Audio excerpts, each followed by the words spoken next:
તો જામનગરમાં શંકાસ્પદ ચાંદીપુરા વાયરસનો તરખરાટ 4 બાળ દર્દીઓમાંથી એક સારવાર દરમિયાન મોત થયું છે।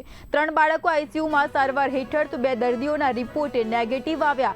એક દર્દીનો રિપોર્ટ હજુ પણ બાકી છે તો કલ્યાણપુરાના બાળકોનો રિપોર્ટની રાહ। જામનગર બાળકની તબિયતમાં સુધારો।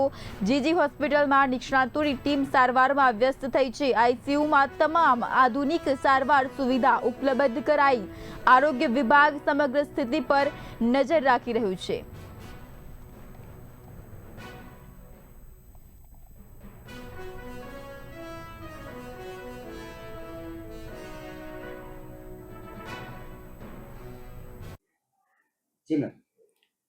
જામનગર જીજી હોસ્પિટલ ખાતે ચાંદીપુરા વાયરસના શંકાસ્પદ લક્ષણો સાથે કુલ 4 દર્દીઓ દાખલ થયા હતા।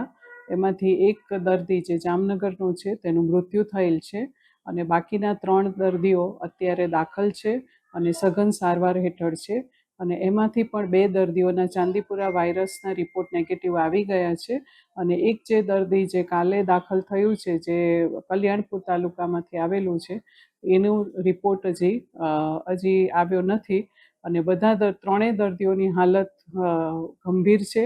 એમાંથી એક દર્દી જે જામનગરનું છે તેની હાલત થોડીક હવે સુધારા પર છે અને અમે તમામ બધા પ્રયત્નો કરીએ છીએ કે દરેક બાળકને સારામાં સારી સારવાર મળે। ખાસ કરીને અત્યારે આને લઈ અને કોઈ સ્પેશિયલ વોર્ડની વ્યવસ્થા કરવામાં આવી છે તેના માટે સ્પેશિયલ ટીમની વ્યવસ્થા કરવામાં આવી છે?